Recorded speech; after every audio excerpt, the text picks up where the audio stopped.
그날을 떠올리면 아직도 손바닥에 식은땀이 맺힌다. 무섭다기보다는 그때의 내가 너무 쉽게 어떤 선을 넘었다는 사실이 뒤늦게 나를 붙잡는다. 나는 그저 돈이 필요했고 하루 이틀만 버티면 된다고 생각했다. 일당 20만 원, 장례식장 화장터 보조 알바. 구인글에는 체력만 괜찮으면 누구나 가능이라고 적혀 있었다. 이상하리만치 설명이 적었지만 그때의 나는 그런 공백을 의심으로 채울 여유가 없었다. 내 이름은 굳이 중요하지 않다. 당시 26이었고 서울 외곽에서 자취를 하고 있었다. 보증금이 밀리고 있었고 카드값이 목을 조르고 있었다. 단기 알바를 전전하다가 밤에 할 수 있는 일이 필요했다. 그 구인글은 새벽 3시쯤 휴대폰 화면에서 나를 붙잡았다. 화장터라는 단어가 잠깐 걸렸지만 바로 이어진 숫자에 생각이 멈췄다. 하루 20만 원. 계산은 단순했다. 사흘만 하면 한 달을 버틸 수 있었다. 연락을 하자 바로 답장이 왔다. 그 속도가 오히려 불안했지만 오늘 밤 가능하신가요? 라는 문장 앞에서 나는 고개를 끄덕이고 있었다. 약속 장소는 시외곽의 종합 장례식장이었다. 대중교통으로 1시간 반 마지막 정류장에서 내려 택시를 타야 했다. 택시기사는 목적지를 말하자 잠깐 나를 봤다. 아무 말도 하지 않고 라디오 볼륨만 줄였다. 그 침묵이 묘하게 길었다. 장례식장은 생각보다 컸다. 밤이었지만 건물 전체에 불이 켜져 있었고 주차장에는 검은 차들이 줄지어 서 있었다. 공기는 차가웠고 소독약 냄새가 바람에 실려왔다. 입구에서 기다리고 있던 사람은 나보다 10살은 많아 보였다. 검은 점퍼에 표정이 없는 얼굴. 이름을 묻지도 않고 나를 안쪽으로 데려갔다. 여기서는요, 쓸데없는 말 안 하는 게 좋아요. 그게 첫 번째 설명이었다. 업무 설명은 그 다음이었다. 화장로 앞에서 대기, 운반 보조, 청소. 직접 손대는 건 거의 없다고 했다. 버튼은 정직원이 누른다고. 나는 고개를 끄덕였다. 머릿속에서는 계속 20만 원이라는 숫자가 맴돌았다. 화장터 쪽으로 내려가는 엘리베이터 안에서 온도가 눈에 띄게 올라갔다. 위층 장례식장과는 다른 공기였다. 무거웠고 눅눅했다. 문이 열리자 기계음이 먼저 들렸다. 일정한 간격으로 울리는 저음. 숨 쉬는 소리처럼 느리지만 끊기지 않았다. 바닥은 항상 젖어 있었고 미끄럼 방지 매트가 깔려 있었다. 발을 디딜 때마다 축축한 소리가 났다. 처음 1~2시간은 아무 일도 없었다. 나는 벽에 기대 서서 지시를 기다렸고 정직원들은 익숙한 손놀림으로 움직였다. 그들의 얼굴에는 감정이 없었다. 슬픔도 경건함도 아닌 그저 반복되는 업무를 처리하는 사람의 표정. 나는 그게 오히려 정상이라고 생각했다. 이곳에서는 감정을 꺼내두는 게 규칙일 거라고 스스로 납득했다. 문제는 냄새였다. 설명으로 들었던 것과 달랐다. 단순히 타는 냄새가 아니었다. 금속이 달궈질 때 나는 냄새, 오래된 기름, 그리고 설명하기 어려운 단내. 처음엔 환풍이 안 되는가 싶었는데 시간이 지날수록 그 냄새는 방향을 가지고 움직이는 것처럼 느껴졌다. 마치 어디선가 새어나와 사람을 따라오는 것처럼. 원래 이래요? 내가 조심스럽게 물었을 때 옆에 있던 정직원은 잠깐 나를 보더니 말했다. 처음이면 그래요. 곧 익숙해져요. 익숙해진다는 말이 위로가 되지는 않았다. 나는 숨을 얕게 쉬며 시계를 봤다. 아직 새벽 2시도 안 됐다. 그때였다. 화장로 하나에서 설명되지 않는 소리가 났다. 기계음과는 다른 불규칙한 소리. 두드리는 것 같기도 했고 안에서 무언가 긁는 소리 같기도 했다. 아주 잠깐이었다. 몇 초. 하지만 분명히 들었다. 나는 주변을 봤다. 아무도 반응하지 않았다. 마치 그 소리가 존재하지 않았던 것처럼. 내가 잘못 들었나 싶어 고개를 갸웃했을 때 아까 나를 데려온 사람이 말했다. 여기서는요, 들려도 확인 안 해요. 그 말은 농담처럼 들리지 않았다. 나는 웃지도 못하고 다시 벽에 등을 붙였다. 심장이 조금 빨라졌다. 합리적으로 생각하려고 했다. 금속이 팽창하면서 나는 소리일 거라고. 열 때문에 나는 잡음일 거라고. 머릿속으로 설명을 쌓아 올리면 불안은 잠깐 가라앉았다. 하지만 그날 밤 그런 설명은 계속 무너졌다. 화장로 문이 열릴 때마다 느껴지는 열기가 이상하게도 일정하지 않았다. 어떤 순간에는 얼굴이 타들어갈 것처럼 뜨거웠고 어떤 순간에는 등골이 서늘했다. 온도가 아니라 기분이 달라지는 것 같았다. 내가 그 앞에 서 있을 때만 새벽 3시를 넘기면서 장례식장 전체가 조용해졌다. 위층의 울음소리도 발걸음 소리도 사라졌다. 남은 것은 기계음과 가끔 들리는 송풍 소리뿐이었다. 그 반복이 사람을 무디게 만들어야 하는데 오히려 나는 더 예민해졌다. 작은 소리에도 몸이 먼저 반응했다. 청소를 하다가 바닥에 떨어진 작은 물건을 발견했다. 금속 조각 같았다. 손으로 집으려다 멈췄다. 뜨거울 것 같지 않았는데 이유 없이 망설여졌다. 결국 장갑을 끼고 집었다. 반지였다. 찌그러진 안쪽에 이름이 새겨진. 나는 그걸 어떻게 해야 할지 몰라서 정직원에게 보여줬다. 그는 잠깐 반지를 보더니 아무렇지 않게 말했다. 그런 건 원래 나와요. 그럼 주인에게. 주인 없어요. 그 말은 이상하게도 단정적이었다. 더 묻지 말라는 신호처럼. 나는 반지를 지정된 통에 넣었다. 금속이 다른 금속에 닿는 소리가 났다. 그 소리가 아까 들었던 두드리는 소리와 묘하게 닮아 있었다. 그때부터였다. 내가 이곳에 오래 있으면 안 된다는 생각이 들기 시작한 건 아직 아무 일도 일어나지 않았고 누구도 나를 위협하지 않았다. 하지만 설명되지 않는 것들이 너무 자연스럽게 받아들여지고 있었다. 그게 가장 무서웠다. 이상한 걸 이상하다고 느끼는 사람이 나 혼자인 것 같았다. 아침이 가까워질수록 몸은 지쳤지만 잠은 오지 않았다. 눈은 계속 열려 있었고 귀는 쓸데없는 소리를 찾아 헤맸다. 화장로 앞에 서 있을 때 유리 반사에 비친 내 얼굴이 낯설게 느껴졌다. 내가 아니라 여기 오래 있었던 사람처럼 보였다. 그날 밤을 무사히 넘기면 나는 20만 원을 받게 된다. 머리로는 그 계산이 계속 돌아갔다. 하지만 가슴 한쪽에서는 이 돈이 너무 싸게 느껴지기 시작했다. 아직 이유는 알 수 없었다. 다만 여기서는 모른 척하는 게 규칙이라는 말을 이제는 너무 잘 이해할 것 같았다. 그리고 그 규칙을 계속 지키다 보면 언젠가는 정말로 아무것도 느끼지 못하게 될 것 같았다. 그게 이곳에서 가장 먼저 잃게 되는 것이라는 예감과 함께. 그 예감은 틀리지 않았다. 오히려 너무 빨리 현실이 됐다. 첫날이 끝나고 집에 돌아왔을 때 나는 잠을 거의 자지 못했다. 몸은 분명히 피곤했는데 눈을 감으면 화장로 앞의 열기와 냄새가 그대로 떠올랐다. 베개에서 소독약 냄새가 나는 것 같았고 귀에서는 아직도 기계음이 울렸다. 그래도 나는 다시 나갔다. 이유는 단순했다. 이미 한 번 겪었으니 두 번째는 덜할 거라는 착각, 그리고 통장 잔고. 둘째 날도 밤이었다. 장례식장은 낮과 밤이 전혀 다른 공간처럼 느껴졌다. 낮에는 밝고 분주해서 모든 게 현실처럼 보이는데 밤이 되면 그 건물은 기능만 남은 껍데기 같았다. 살아있는 사람보다 남겨진 것들이 더 많은 공간. 그날은 첫날보다 사람들이 적었다. 조문객도, 직원도, 대신 공백이 많았다. 소리가 멈추는 순간들이 길어졌고 그때마다 내 머릿속에서 생각이 커졌다. 화장로 앞에서 대기하던 중 아까 그 정직원이 다가와 나에게 커피캔을 하나 건넸다. 차가운 캔이었다. 이상하게도 손에 쥐자마자 따뜻해졌다. 나는 아무 말 없이 받았고 그는 내 옆에 서서 말했다. 여기 일 오래 할 생각은 하지 마요. 그 말은 경고 같기도 했고 충고 같기도 했다. 나는 웃으면서 그럴 생각 없어요 라고 답했다. 그 말이 거짓말이라는 걸 우리 둘 다 알고 있었다. 그는 더 말하지 않았다. 대신 화장로를 바라봤다. 마치 그 안에서 무언가를 듣고 있는 사람처럼. 그날 밤에는 소리가 더 분명했다. 첫날처럼 짧지 않았다. 긁는 소리, 문을 안에서 두드리는 것 같은 소리, 그리고 아주 낮은 숨소리 같기도 한 소리. 나는 몸이 굳은 채로 서 있었다. 도망치고 싶었지만 발이 떨어지지 않았다. 그때도 아무도 반응하지 않았다. 이곳에서는 반응하지 않는 것이 집단적인 선택처럼 보였다. 합리화는 다시 시작됐다. 화장로 내부의 압력 변화, 금속 수축, 송풍기의 오작동, 머릿속에서 가능한 모든 설명을 꺼냈었다.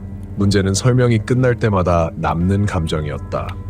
설명되지 않은 찝찝함, 마치 누군가가 그건 아니야 라고 귓속에서 속삭이는 것 같았다. 새벽 4시쯤 운반 보조를 하게 됐다. 직접 만지는 건 아니었지만 가까이에서 보는 건 처음이었다. 천으로 덮인 카트, 그 아래에서 나는 희미한 체온을 느꼈다. 분명히 죽은 지 시간이 꽤 지났을 텐데 왜 그런 느낌이 들었는지 아직도 설명하지 못한다. 손등에 닿는 공기가 미묘하게 따뜻했다. 나는 손을 움켜쥐었다. 기분 탓이라고 스스로를 다그쳤다. 카트를 밀다가 천 아래에서 미세한 움직임을 느꼈다. 정말 미세했다.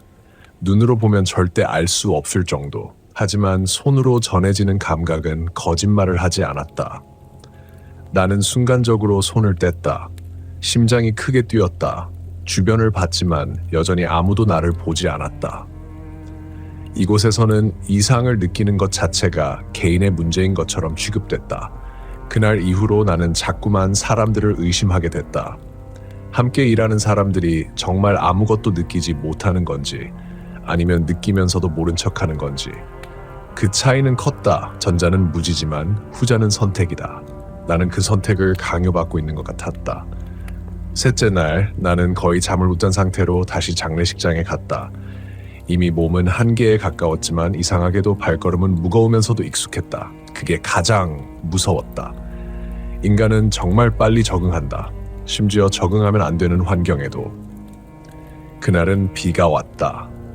빗소리가 건물 외벽을 두드렸고 그 소리가 화장로 안의 소리와 섞였다. 구분이 되지 않았다. 두드림이 안에서 나는 건지 밖에서 나는 건지 그 경계가 흐려지자 내 머릿속 경계도 함께 흐려졌다. 나는 점점 모든 소리를 하나로 받아들이기 시작했다. 휴게실에서 잠깐 쉬고 있을 때 아까의 정직원이 다시 말을 걸었다. 이상한 거 맞죠? 그건 질문이 아니었다.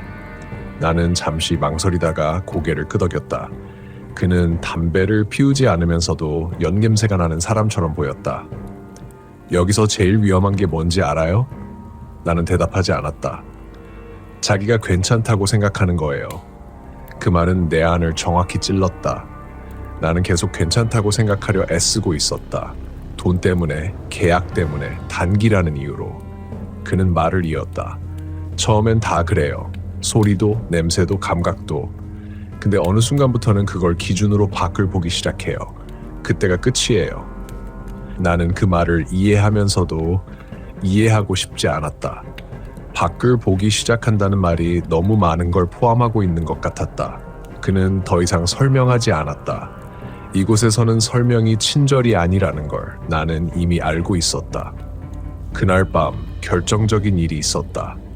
화장로 하나가 비어있는 시간이었다. 분명히 비어있었다. 기록에도 그렇게 되어 있었고 정직원도 확인했다.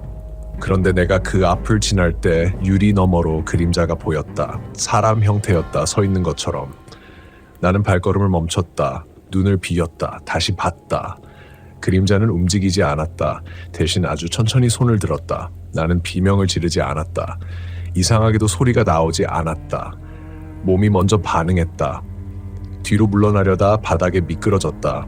그 순간 화장로 안에서 두드리는 소리가 났다. 이번에는 분명히 안쪽에서 규칙적으로 마치 신호처럼. 그때 누군가 내 팔을 잡아 끌었다. 아까 그 정직원이었다. 그는 내 얼굴을 보며 낮은 목소리로 말했다. 봤죠? 이제 그만둬요. 그 말은 명령이었다. 나는 아무 말도 하지 못한 채 그 자리에 주저앉아 있었다. 그림자는 언제 사라졌는지 기억나지 않는다. 다만 화장로 유리는 다시 비어 있었다. 아무 일도 없었던 것처럼. 그날 새벽 나는 돈을 받았다. 현금 봉투, 정확히 20만 원. 손에 쥐었을 때 기쁨은 없었다. 대신 이상한 죄책감이 들었다. 마치 내가 무엇인가를 팔고 온 것처럼. 집에 돌아오는 길에 봉투를 몇 번이나 열어봤다. 숫자는 변하지 않았다. 하지만 그 무게는 점점점 무겁게 느껴졌다. 나는 그만뒀다. 연락은 오지 않았다. 아무도 이유를 묻지 않았다. 마치 내가 원래 거기에 없었던 사람처럼. 시간이 지나면서 그 경험은 꿈처럼 희미해졌다. 하지만 완전히 사라지지는 않았다. 가끔 밤에 문을 두드리는 소리가 들리면 나는 몸을 굳힌다.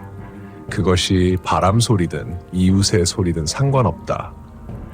나는 한번 모른 척하는 법을 배웠고 그 대가가 무엇인지 알게 됐다. 그때 벌었던 20만 원은 이미 오래전에 써버렸다. 하지만 그 돈으로 산 시간은 아직 끝나지 않았다. 나는 여전히 어떤 소리 앞에서 설명을 먼저 떠올린다. 그리고 가끔 설명이 너무 빨리 완성될 때 스스로에게 묻는다. 지금도 나는 괜찮다고 믿고 있는 건 아닌지. 이 이야기를 하는 이유는 단순하다. 그곳에는 귀신보다 무서운 것이 있다. 아무 일도 아니라는 얼굴로 모든 걸 받아들이게 만드는 환경.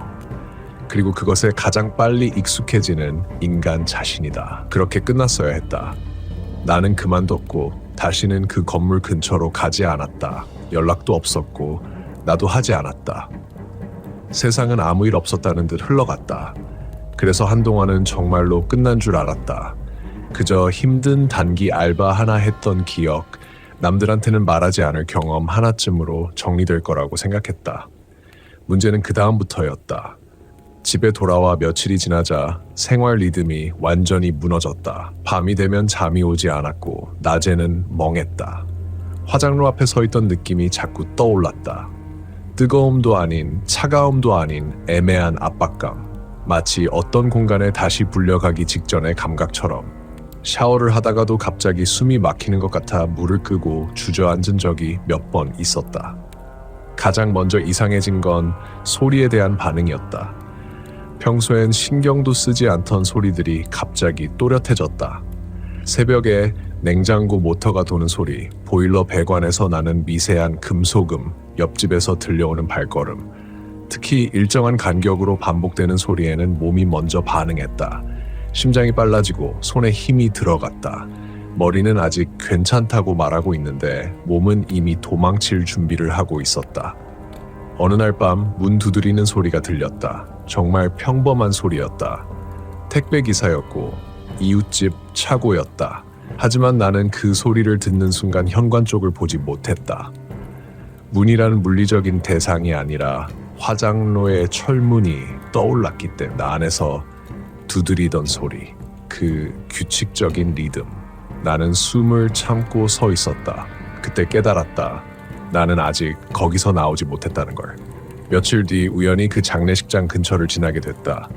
일부러 피해 다녔는데 버스 노선이 바뀌면서 어쩔 수 없었다. 창밖으로 건물이 보였을 때 속이 울렁거렸다. 낮이었고 햇빛도 밝았는데 그 건물은 여전히 밤처럼 보였다. 기능만 남은 껍데기. 나는 고개를 돌렸다. 그 순간 이상하게도 휴대폰이 울렸다. 모르는 번호였다. 받지 않았다. 그런데 곧 메시지가 왔다. 짧았다. 괜찮아요? 그 한 단어가 나를 다시 그곳으로 끌어당겼다. 나는 답장을 하지 않았다. 번호를 차단했다. 하지만 손이 떨렸다. 그들이 내 번호를 왜 가지고 있는지, 왜 지금 연락을 했는지 생각하지 않으려고 애썼다. 합리적으로 설명할 수 없는 영역이라는 걸 이미 알고 있었기 때문이다.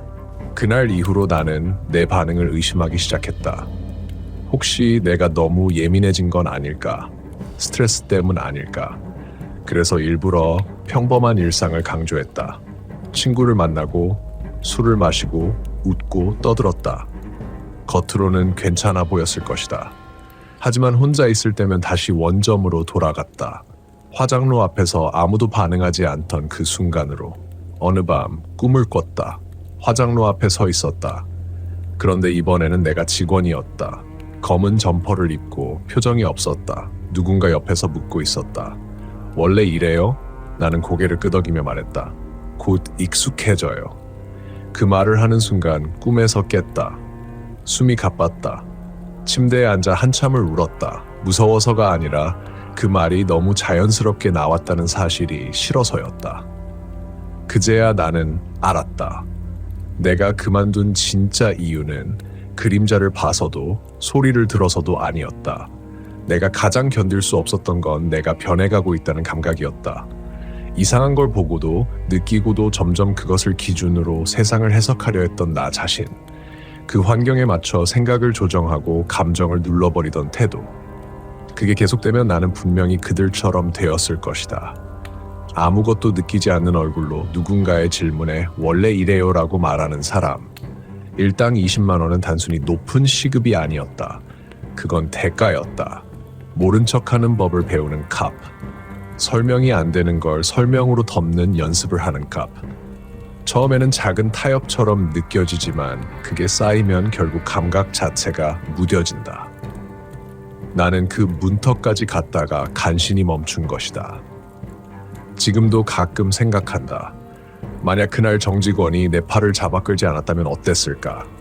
만약 내가 그림자를 더 오래 봤다면, 만약 내가 괜찮다고 스스로를 설득하는 데 성공했다면 아마 지금 이 이야기를 하지 않고 있을지도 모른다.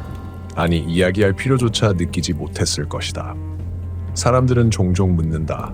정말 귀신을 본 거냐고. 나는 대답하지 않는다. 그 질문 자체가 이미 핵심을 벗어나 있기 때문이다. 그곳에서 가장 무서웠던 건 설명할 수 없는 존재가 아니라 설명하려 드는 나 자신이었다. 그리고 그 설명을 너무 쉽게 받아들이는 환경이었다. 나는 지금도 낯선 공간에 가면 먼저 출구를 본다. 소리가 반복되면 이유를 찾기 전에 몸의 반응을 살핀다. 겁이 많아진 게 아니라 나를 지키는 방식이 바뀐 것이다. 그 장례식장 화장터 알바는 내 인생에서 가장 짧은 일이었지만 가장 오래 남았다. 이 이야기를 여기까지 하는 이유는 누군가에게 경고하고 싶어서가 아니다. 다만 혹시 비슷한 선택 앞에 서 있는 사람이 있다면 숫자만 보지 않았으면 한다. 높은 일당, 짧은 기간, 단순한 업무. 그 이면에 무엇을 요구하는지 한 번쯤 생각해 보길 바란다. 어떤 공간은 들어가는 것보다 나오는 게 더 어렵다. 그리고 어떤 일은 그만두는데 용기가 필요하다. 나는 그 용기를 빌렸고 그 대가로 이 이야기를 가지고 살아간다.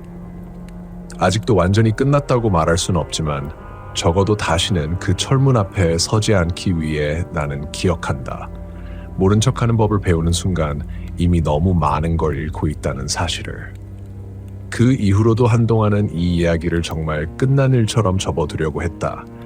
내가 겪은 건 극단적인 공포 체험이 아니라 조금 과도한 환경에서 잠깐 흔들린 심리 상태라고. 그렇게 정리하면 마음이 편해질 것 같다.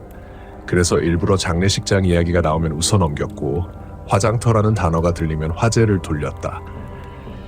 하지만 사람은 피한다고 해서 기억에서 벗어날 수 있는 게 아니었다.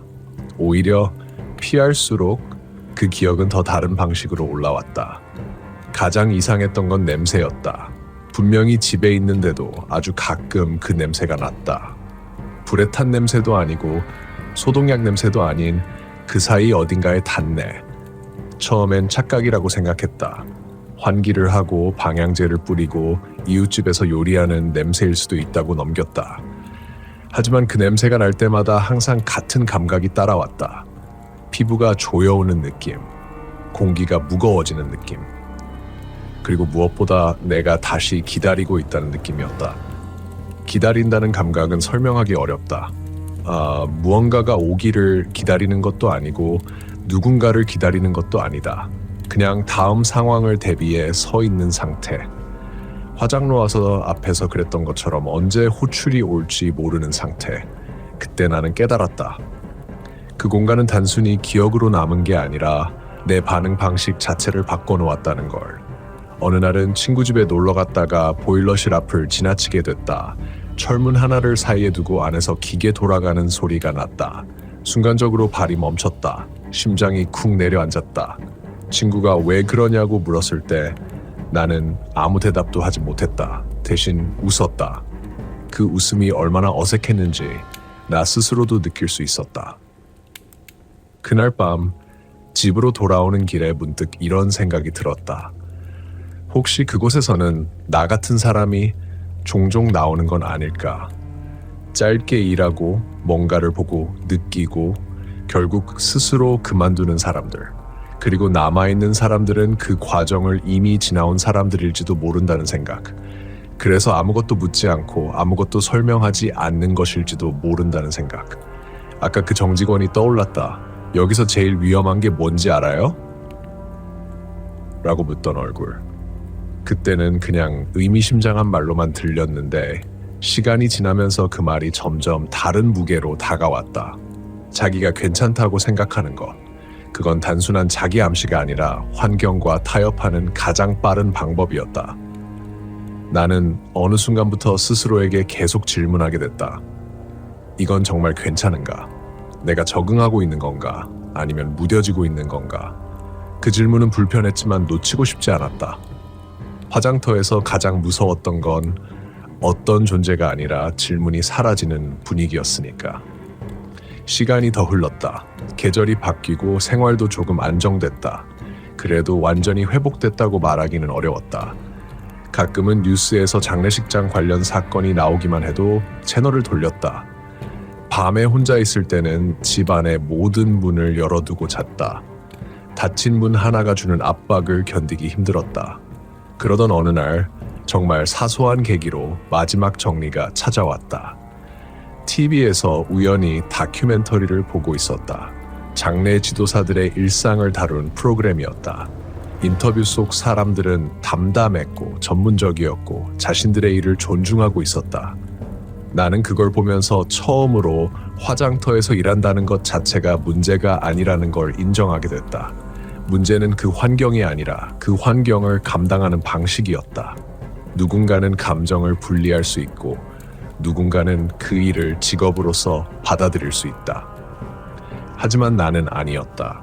그걸 인정하는 데 시간이 걸렸을 뿐이다.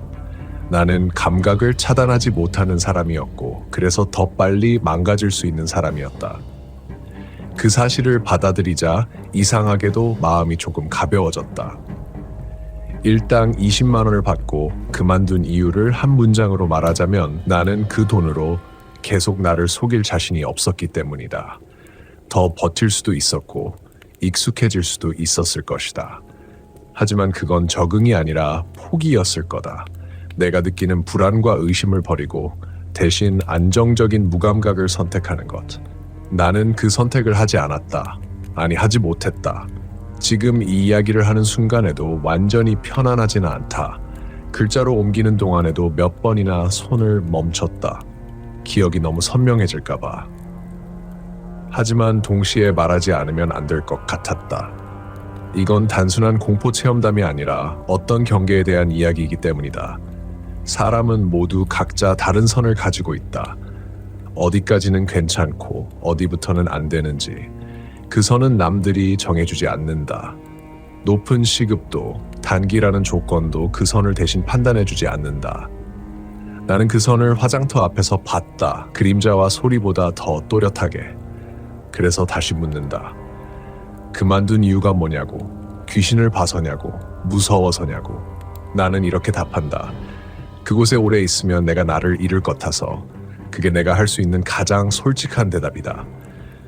이 이야기는 여기서 끝난다. 더 큰 사건도 극적인 반전도 없다. 하지만 이 정도면 충분하다고 생각한다. 어떤 이야기는 끝까지 설명되지 않아야 비로소 의미가 남는다. 그리고 어떤 공간은 다녀왔다는 사실만으로도 사람을 바꾼다. 나는 그 변화를 아직도 안고 살아가고 있다. 다만 그 변화가 나를 삼키지 않도록 계속해서 기억하고 말하고 스스로에게 묻는다. 지금 나는 괜찮은가? 정말로.